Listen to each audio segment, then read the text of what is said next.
I would be the best financial advisor for athletes ever. Like, not even kidding. And we were talking about it, and I was like, you know what? If I was talking to an athlete, let's just say Trevor Bauer, this is exactly what I'd actually tell him.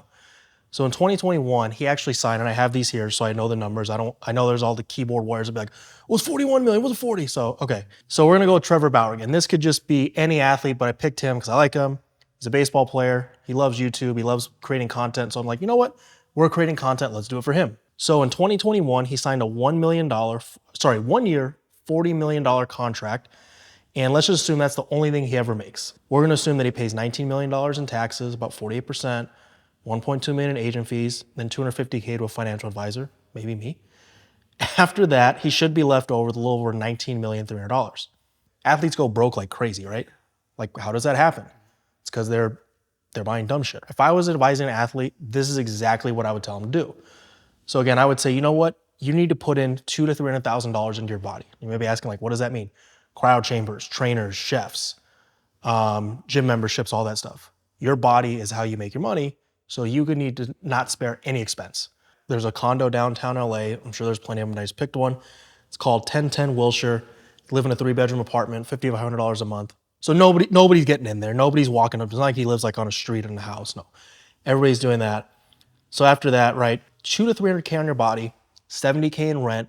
Kind of like you said about athletes, like I really think most athletes should rent because you get traded tomorrow. And now it's like, oh, well, I'll just break this lease. Not like, well, crap, now I got this house that I have to do. Then I would say about $300,000 a year, maybe, somewhere around there for entertainment. This could be restaurants, movies, other types of entertainment. Basically, he's made it to this point. He should celebrate.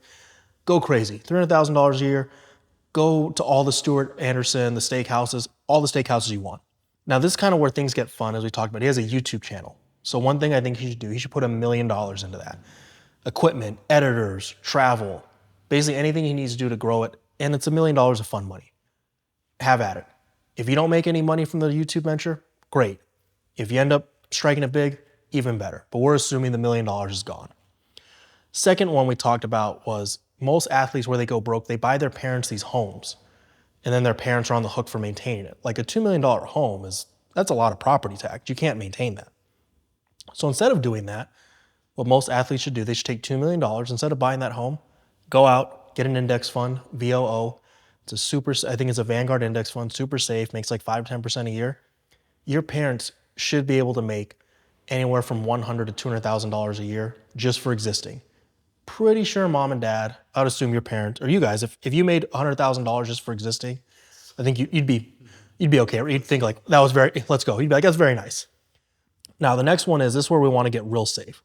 He should put $10 million into a safe index fund to make 5-10%. For the rest of Trevor Bauer's life, or any athlete, they're gonna make between $500,000 and $1 million just for existing. And the tax rates on that are lower because it's dividends. So now he can live forever off $1 million. And with inflation, it'll go up because every year it goes up. Pretty sure that he's gonna do good. Athletes do it the other way. When you're rich, you need to stay rich. You don't need to get rich. Trevor Bauer's rich. He doesn't need to get richer. So it should be on what's called capital preservation, or preserving it. Most athletes are competitive financially. Like, you know what? I just got 100 million. I'm gonna do something risky and make this 200 million. No. You're already rich. You don't need to be risky. So then after that, after he's put away $10 million in very safe investments and he makes $1 million for the rest of his life just for existing, he needs a home. Buy a house in Arizona, $500,000 cash. Don't have a payment, don't have anything like that. The reason why I say Arizona, that's where the Dodgers spring training site is. So every year in February, March, have a place to live. You're not living in dorms.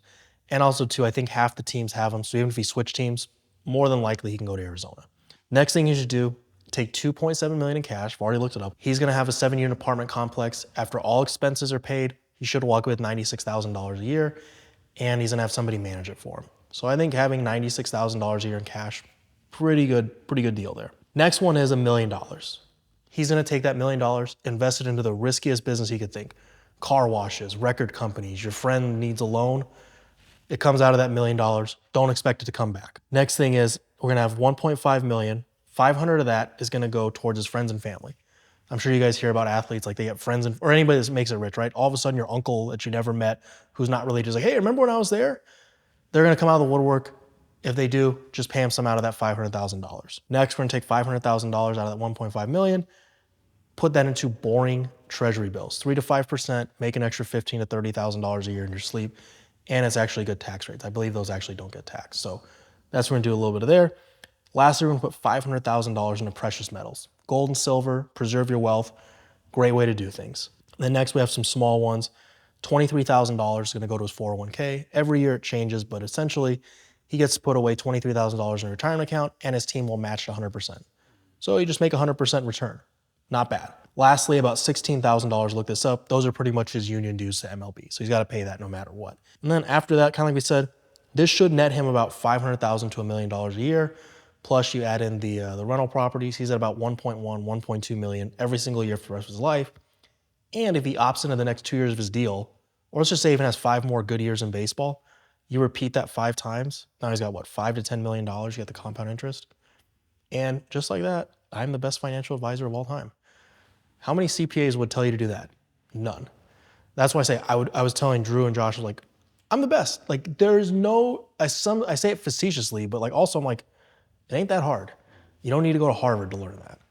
And I just learned it just from talking it out. I was like, yeah, just make 5 to 10%. Hit a single. Kind of like you were saying, why do athletes go broke? Because they try to do risky stuff. Like, oh, you know what I'm gonna do? I'm gonna take this 10 million, I'm gonna make it 20. No, just make $1 million a year. That's it. 10%. Don't be crazy.